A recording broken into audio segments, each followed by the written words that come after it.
Hello. How'd it go today for you, Maggie? Okay? Good. Hey, Cody. I was just glad they let me get it because I was worried that they wouldn't. So yeah, I know. I That's right. Because what, Cody? You cut out. What did you get, Maggie? My second dose of the vaccine. Oh, But I was worried because my husband has COVID that they wouldn't let me, but I tested negative. So that just tells me vaccine. So did you have to do that a couple days before? I did it. I tested last week. Oh, I felt off before he even tested. Like I just felt, I felt like I had a bad cold for a little while. I feel great now. And I hope that lasts because I know coming in the hours, it might. Yeah. That's okay. I still think it's worth it. So of course. Yeah, definitely. Oh, yep. Hello. Hi, Jennifer. Hi, Michelle. Hello. Cody, hello. I'm glad it's Friday. Oh, so glad, right? 1 week to spring break too. Yeah, nice. I love it. I think I'm gonna sleep the first 2 days, honestly.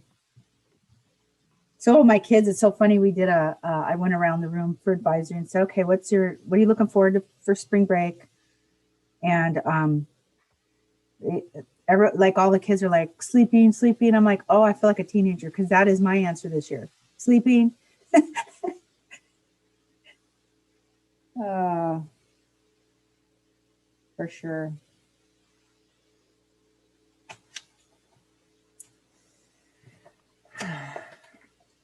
Well, I looked at the forecast and we are super above freezing for like, there's like a 42 in there. I mean, yeah, I know. I think the worst is behind for sure.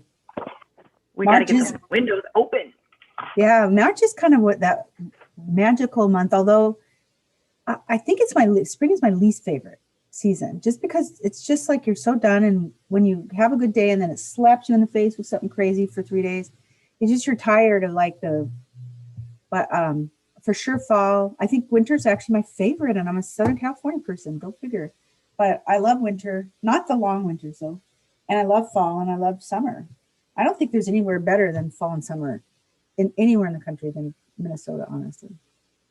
It's a great place. We just can't say that too out loud because people want to move here. Everyone will want to cram here. That's what happened out there.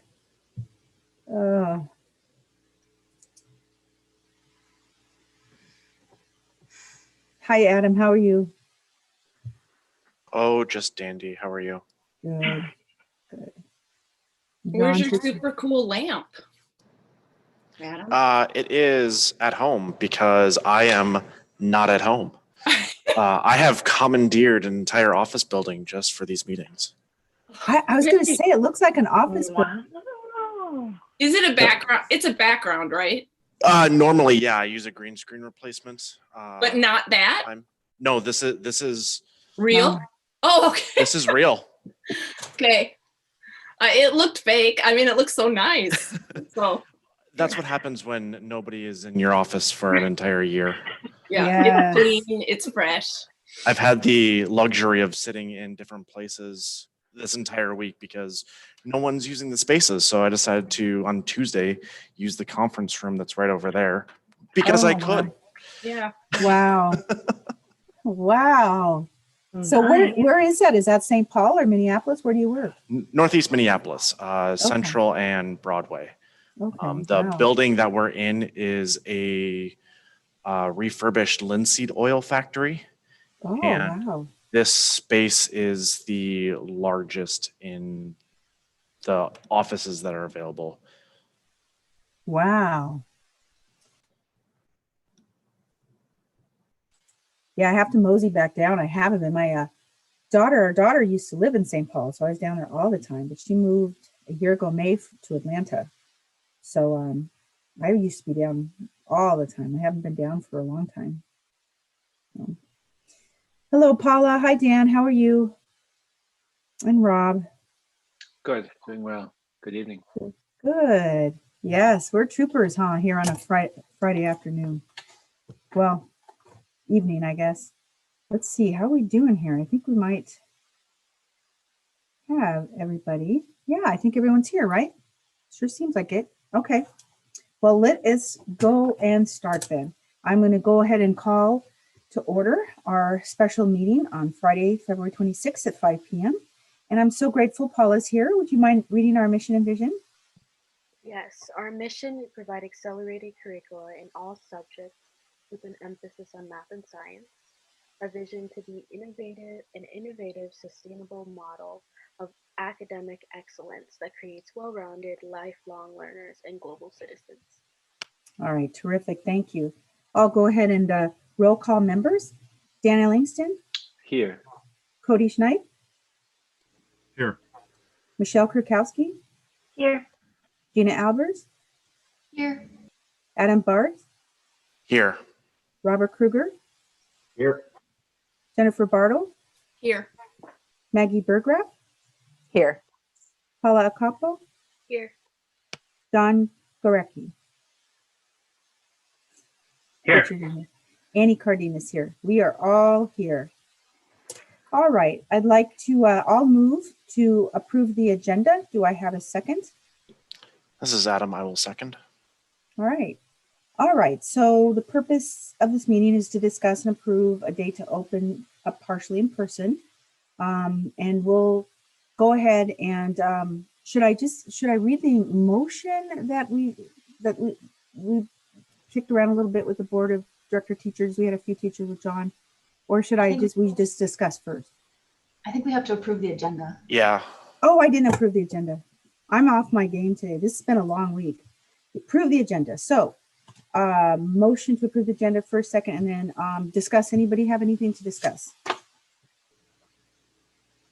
All right. Now I will roll call approval. Thank you very much. Dan Ellingston, Yes. Cody Schneid, Yes. Michelle Kurkowski, Yes. Gina Albers, Yes. Adam Barth, Yes. Robert Kruger, Yes. Jennifer Bartle, Yes. Maggie Burgraff, Yes. Annie Cardenas, yes. All say yes. Motion carries. All right, now, thank you very much. You think I would know what I'm doing by now. Okay, so I read the purpose of the meeting. We're going to go ahead and set forth a discussion and a motion for opening up partially in person. So again, special meeting. We discuss, or should I just read the motion and then we discuss in there? Somebody want to help me out there? I think someone needs to make a motion. There needs to be a second, and then we can discuss what that All right. motion is. So I will move a motion. I move to open the school for partial in-person learning for April 5th, 2021, contingent upon staff being trained, plan being shared, facility and operations meeting MDE, MDH requirements, and adherence to COVID positive case rate guidelines. So I think, first of all, with the discussion, John, I think I'm going to hand it over to you first. We need a need second a before second? we can. Oh, do I have a second? I'll I'm a second. mess. This is Thank Maggie. you. I'm such a mess. You know that. Okay, now we can discuss. So John, would you like to open up with the recommendation that you may have changed or done or sticking to or whatever before we talk? Yeah, I sure do. First, before I begin, I'd just like to thank everybody for all their feedback and input. This has been a long process, and the more voices that are heard, the better the decision. So I really, before we begin, I just want to make sure everybody realizes and knows how much I appreciate that input.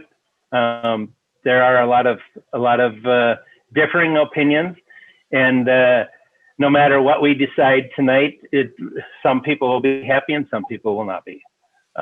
But with that, I do want to kind of lead in that 4 days ago, we had a special meeting, and since that time, there has been some additional information that's been released that I'd just like to make everybody aware of.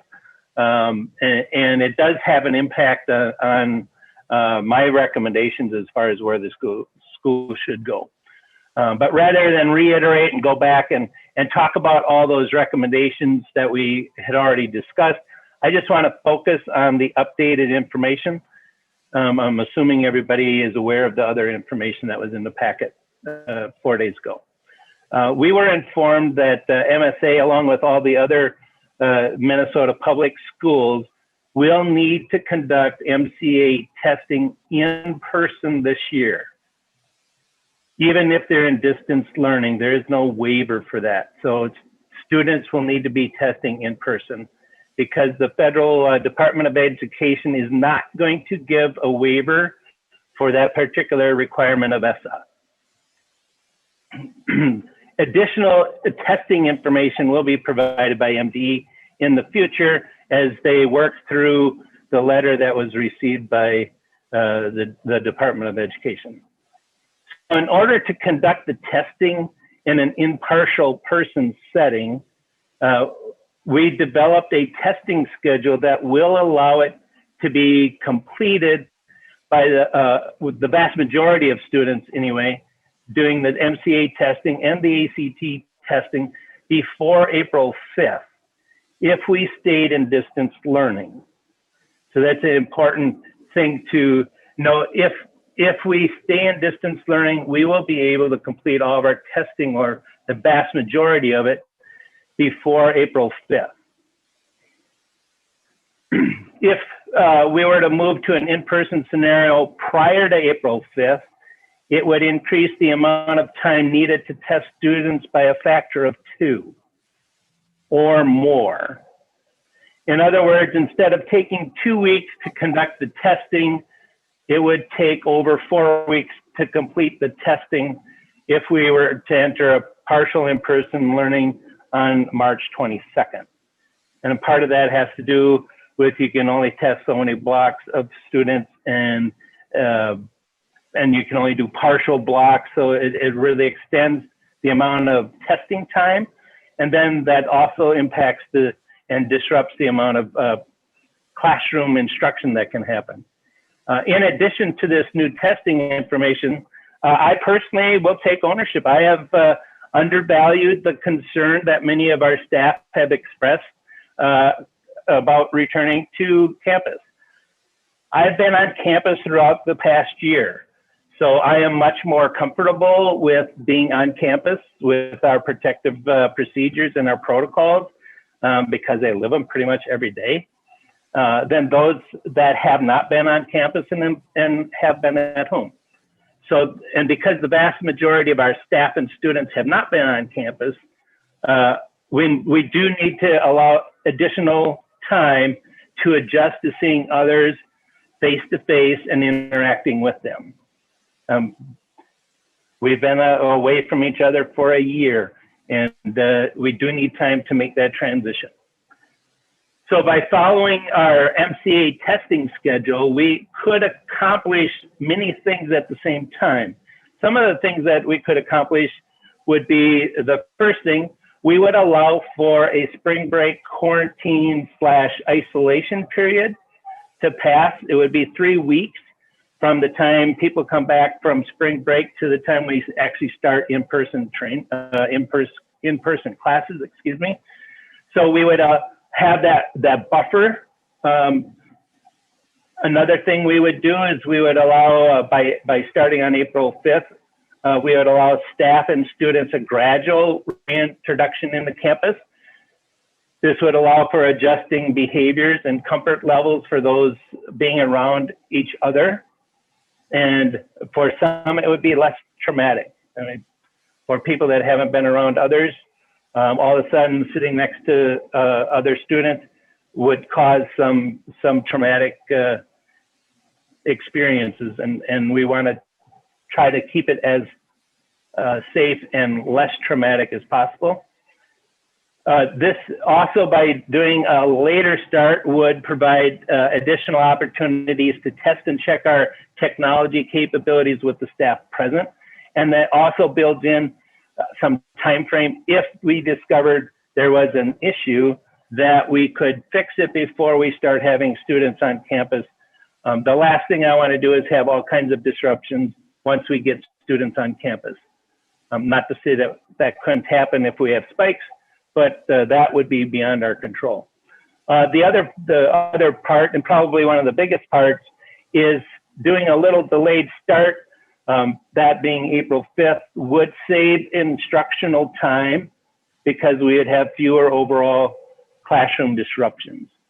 So more information could be covered by the teachers if we started later rather than starting earlier because of the amount of time needed to do those tests.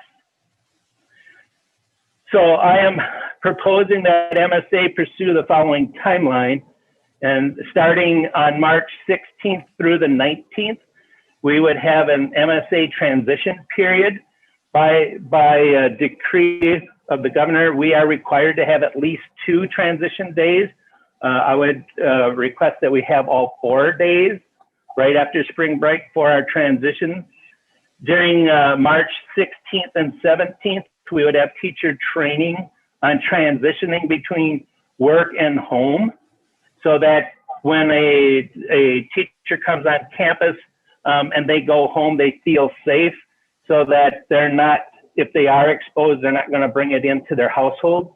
We do have many parents that work in the medical field that have offered, and actually I really appreciate that they've stepped up and offered to do some training as to what their protocols are so that the staff can feel safe and know that coming on campus is not going to affect the safety of their family. We would also do some best practices training for partial in person. And then the last 2 days, the 18th and the 19th, we would have all staff on site that of course are able to, because if you have a medical condition, we won't require them to come on. But we would want all staff on site so we can test our technology and then prepare classrooms for students. Then March 22nd through April 2nd, we would conduct the MCA testing and the ACT testing. The ACT testing is set for March 30th. And then on April 5th, we would start partial in-person learning. So that's kind of my timeline. Earlier, for those of you listening, I did share basically a punch list or a to-do list or check-off list, however you want to label it, with the board members so they have an idea of what's left to do on campus. And a lot of those things will be marked off next week. I plan on having the interviews for classroom monitors next week. With that, I guess I'm open up for questions or discussions. Can you repeat the testing date window for the notes, please, or for the minutes? Yes, it would be March 22nd through April 2nd. Thank you. You're welcome. I have a question about the testing. Yes. So what if families don't want their students to come on campus to do testing? So there will be a makeup date. So this is the first round. There will be an additional makeup date. We just have to see how many students that's going to be. But the expectation from MDE is that everybody's going to get tested. I mean, obviously there will be some exemptions, but those should be, they're expecting those to be somewhat small. But the expectation is everybody would take an MCA test. And because of the way the test is designed, it has to be in person. It cannot be virtual. Okay.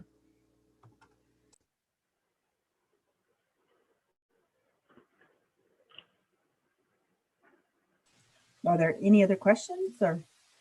I have a question. The 16th through the 19th, what will students be doing those 4 days? Oh, yes, thank you for asking that. So those are considered non-instructional days. So the students would not have class on those days. And they do count though as instructional days for our calendar. So they do not have to be made up, but they are, the state has said you have to have a minimum of 2 for a transition. Typically, most schools take 4. Some schools have taken 5, but I think 4 is the way the calendar works. It looks like that should work very well.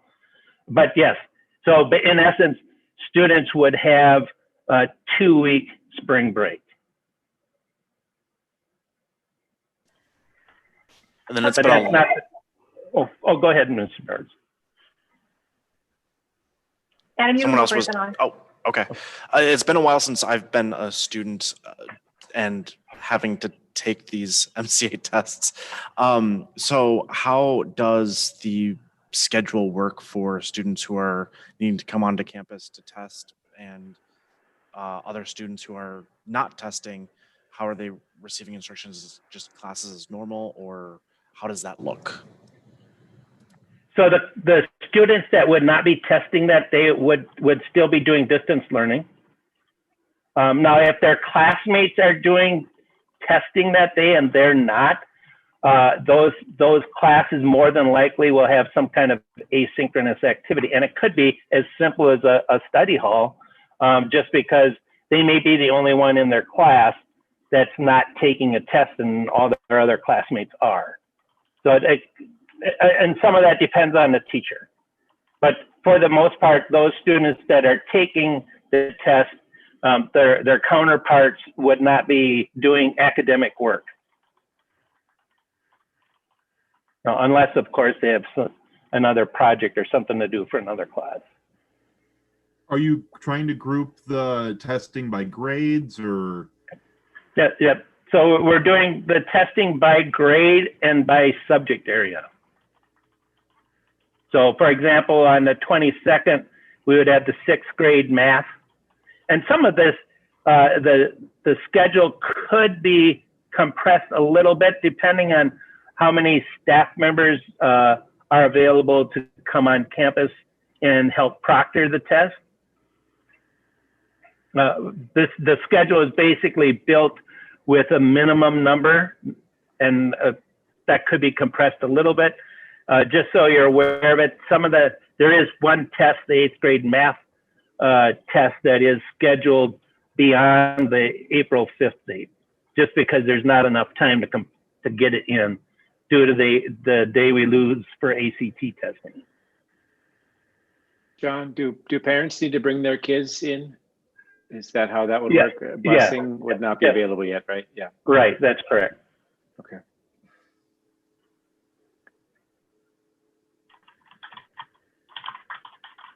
Sorry, just a follow-up. Would it be the full day? Would the students be there the full day, or? No, so typically a student would come in for, the test is typically half a day. So then they would have an opportunity, and there would be some, especially for the students that have not been on campus, there would be an activity for them to go around and optional, of course, but they could go around and check out where their classrooms are going to be so they can become familiar with the campus. The expectation, though, would not be that teachers are in the classrooms available for conversation, because many of them will be busy conducting class.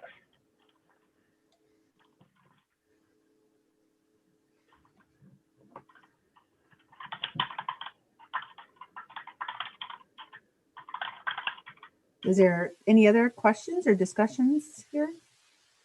I was going to ask just about the staff training being right after spring break. Originally, we had thought end of March. Why would that be pushed up?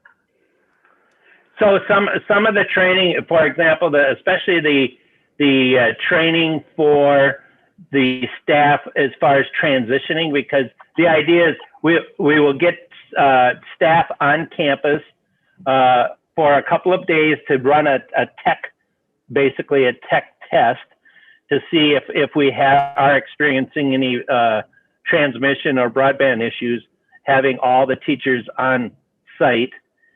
That way, if there is, we do have some time to built in then to correct that.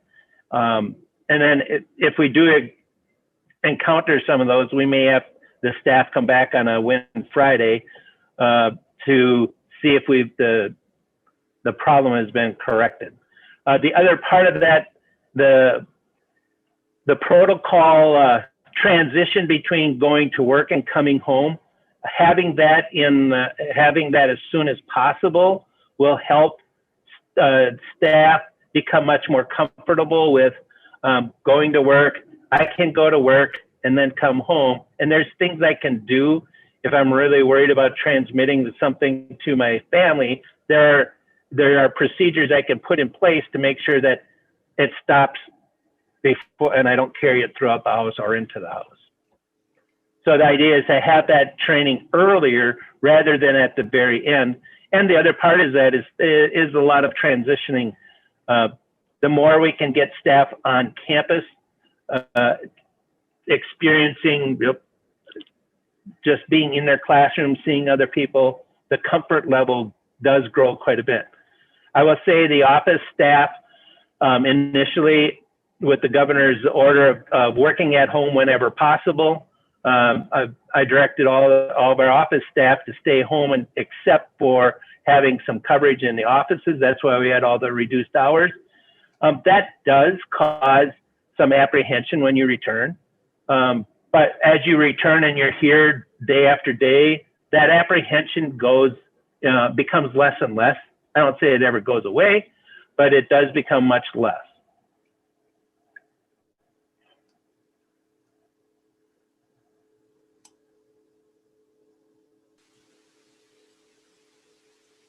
So any other thoughts, discussions? Paula, how are you feeling about this? I am feeling okay about this. I'm just kind of wondering, there was talk before about loss of instruction time or curriculum. Will that, since we're going to have 2 weeks of spring break, we're still going to be losing some days, right? Yes, that is true. Yeah. And these are mandated by the governor whenever we dial up or dial down. That used to be the term. I'm not sure if that's the term still. But yes. So then piggybacking off of that, the loss of instructional time. So we have the non-instructional week after spring break. And then are we still going to have a couple of non-instructional days before April 5th for the students to come do the welcome back that they needed to do as well? Or is that happening? Is that what the other 2 days are on the 18th and 19th? So yeah, part of the 18th and no, I will backtrack that. Not part of the 18th and 19th. When they're on campus to do their MCA testing, that is when they would become a little more familiar with the campus itself. The actual on campus, we do plan on having one more back to school night. I hesitate saying that because it's not a true back to school night, but for those students that haven't been on campus to come on campus and see the campus, we do plan on doing that week just prior to the start of classes on campus. But once we get the testing, or the majority of the testing done, like on April 2nd, that next Monday, we would start up. We wouldn't have an additional day off for transitioning or anything because we've done that right after spring break. And I talked with the regional support team about that today, and they said that's a lot of transitions happen that way because it allows students and staff to become more familiar with the campus and ease into it, so to speak, before you just kind of flick the switch and wow, everybody's here. So they were very, very supportive of following that schedule. And then can I also ask for the 16th and 17th for that week where we have teacher transitioning time periods? Just again, because it's fairly soon, and I know some people are still going to be kind of like getting their vaccination, doing all that stuff. Would they be able to be in their classroom for that virtual training for as much as possible? So then, we're in the building, we're testing our tech while we're participating in the training. So then we still have 52 people live streaming at once. Right, and we're still in our rooms. And the goal would be to try and keep everybody in their rooms, especially right after spring break, just in case there was some kind of an outbreak or social distancing is maximized if you're in your classroom. That's not to say we don't want them interacting, But the other part of that is by having them in their classrooms and transmitting, we're also testing that technology piece. That's kind of what I thought. I just, Yeah. you know, I was trying to like think about it, the logistical part, but it would be like, sort of like a twofer. We would be training on some of those transition items and best practices, but then also simultaneously taxing the system. Right. That's correct. Are you going to ask staff members to try to bring an extra device or two to just sort of log in at the same time to see how many we can get before it starts getting twitchy? Yeah, it would be nice if I mean, obviously I can't require staff to do that, but it would, yes. Yeah, I think most staff have a phone that they can tap into in addition to their laptop. So we can really get a good idea of the capabilities. And the other part of that is, you know, being on camera is much different than not being on camera. If you reduce your video, it doesn't tax the system, the broadband near as much. So there may be a scenario where we're going to have everybody try to get on video as much as possible, although that could be a feedback problem. But those are things that would be nice to know ahead of time.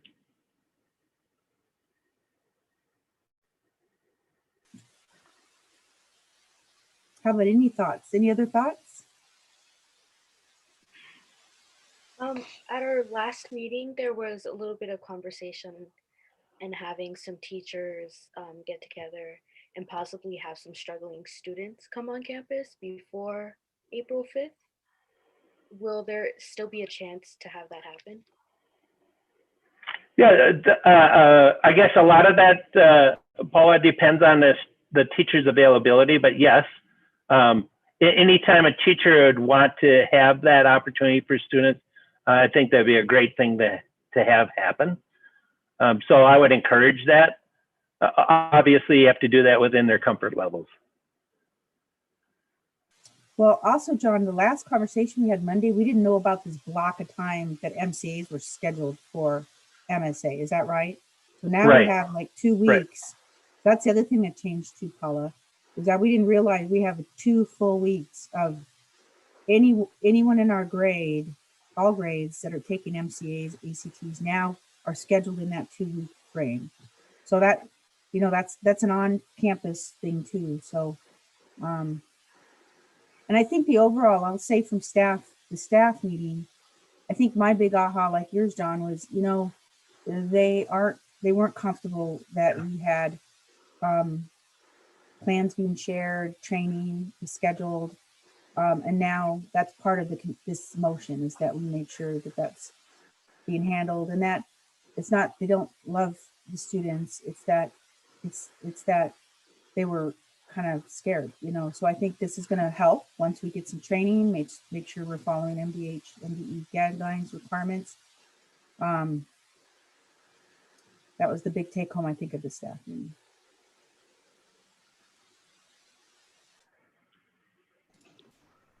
There's still about 3 weeks between now and when the students are going to have their first opportunity to start coming onto campus. There was talk on Monday about students who are particularly struggling mentally. And has there been any discussion or starts of plans to be implemented to engage the school counselors more to help out those students who maybe teachers have identified or parents are noticing a trajectory toward rock bottom to get the students the help that they need? I haven't personally been involved in those conversations, but I know there have been conversations with the counselors and the assistant directors. But I guess I can't speak to that directly because I don't have that information right now, but I would be happy to get back with you on that. But I know they have been meeting about how they can do that. I just don't have that, you know, what was concluded from that. I thought the teachers were getting together on Wednesday and making some decisions based on that. I thought that's what Gina and Maggie and Annie left with.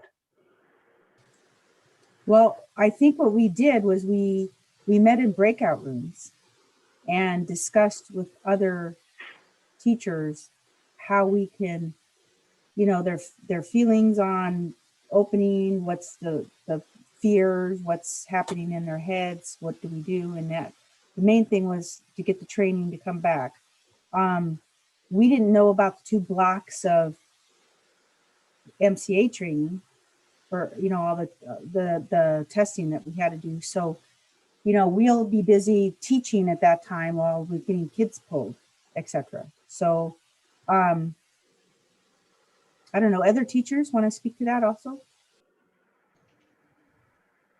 We did also brainstorm ways when we were going through about trying to cover for other things. So for example, if we are going to be in, say I'm in and I'm, have a schedule posted where I'm going to be on, Tuesday and Wednesday or something like that. And I can have this many students in my room where you can share that, and individuals can come in, but not necessarily just mine. If there's somebody else who wants to come in just to have, so that teachers can do that and we can, sort of create a schedule around it. Also, we talked about the idea that if there are individuals, leading up in who suddenly are in and out, how we would cover for those classes, or, people covering during preps, or if you can have, just ways to minimize the monitors. So that would help out in terms of finance. If there is a way to have like 1 or 2, if you've got 1 kid in your class, you can have maybe 2 others from another class, kind of switch around some of those as well. So trying to figure out how to manage the time for those who are on campus, try to maximize that time in the intervening, but also in the immediate, like just during partial in-person learning too. So that means what? I guess I don't understand. We said Win Fridays were going to be a win for students, but almost none of the students have been invited to campus. And now I thought you guys left saying on Wednesday, we're going to talk about how we can help the kids that are struggling mentally. And now we're coming back with nothing. We'll just open April 5th and hope for the best. Am I hearing that wrong? The thing that changed was the MCAs, which we didn't know about on Monday.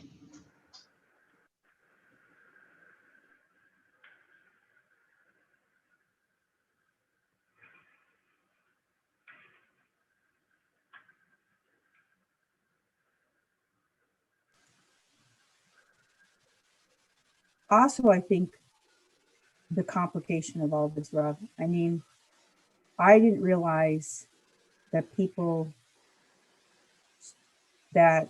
are pretty scared because they don't feel we have safety training and plans in place. Now that will happen. And I think that's part of why we're having to think about April 5th right now, so that we can get all that in place. I'm not sure all of that is in place enough. We couldn't speak to it on Wednesday.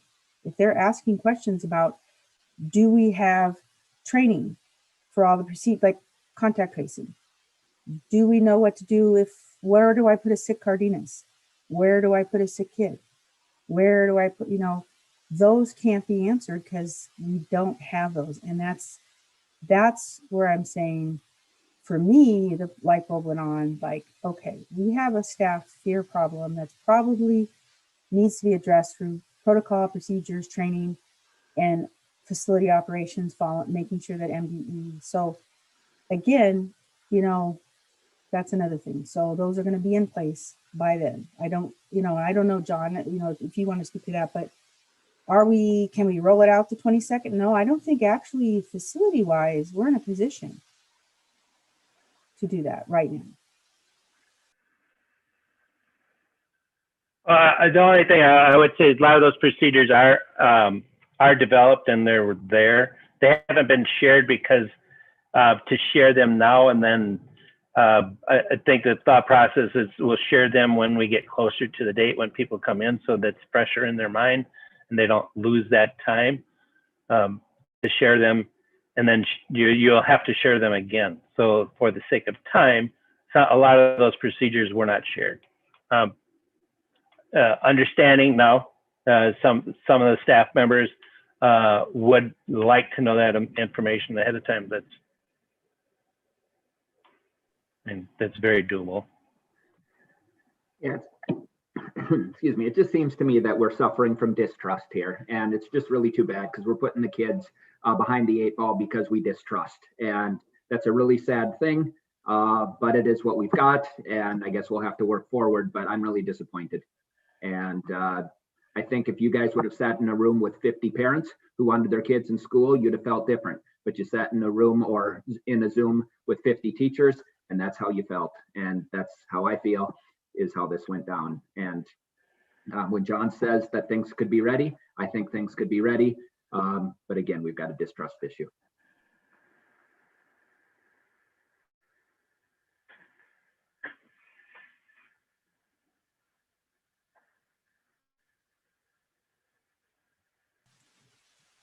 Any other comments?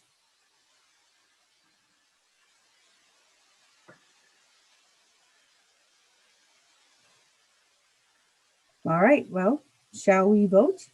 Take a vote and hopefully move on from that and hopefully Okay. heal and get our kids back? Annie, can you read it again one more time? The Yes. motion? Yes. I move to open the school for partial in-person learning for April 5th, 2021, contingent upon staff being trained, plan being shared, facility and operations meeting MDE, MDH requirements, and adherence to COVID positive case rate guidelines. Do we need to add something about bringing the students on campus for the MCA testing? I think, John, you had said something about that. Will you speak to that? No, there's no reason to have that in the motion. That's because of the way that we are operating with we do bring students on campus already. Okay. It would just be, we're going to bring in a grade instead of a class. Okay. Or instead of a basketball team, we're bringing in a grade. And then Annie, may I change it to partial in-person learning beginning April 5th? Sure. Just because 4 didn't seem grammatically correct. I was doing some Englishing.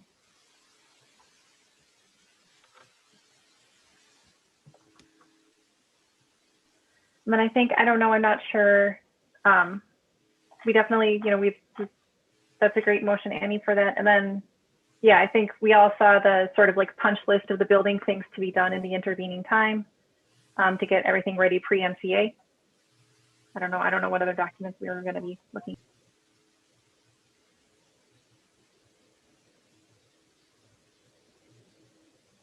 I think that John says they're going to be ready by the 5th, or you think earlier. I thought these were going to be ready by the 5th is what you estimated, all that punch list.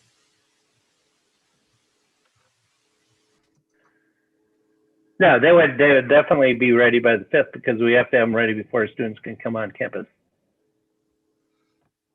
Most of those will be ready before spring break, but not all, of course. All right. Any other questions about the motion? Any tweaking of the motion? Any thoughts of the motion?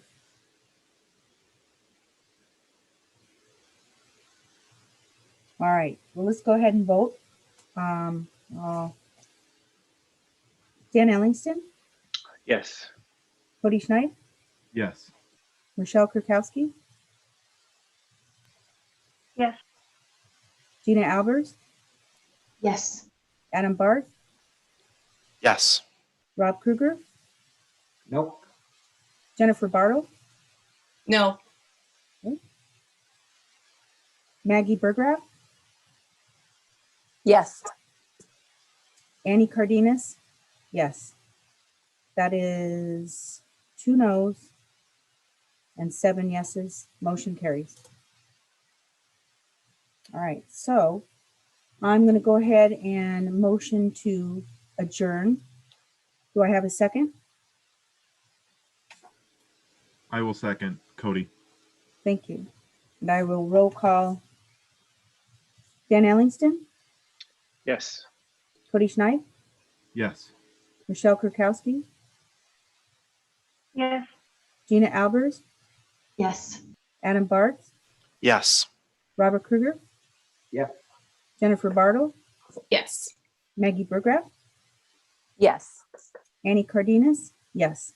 It is all in favor, and it is 5:41. So we shall see everybody. I hope everyone has a nice weekend. And I think next week we have a special meeting, a closed special meeting with John. So we'll see you then. And have a nice one. Night.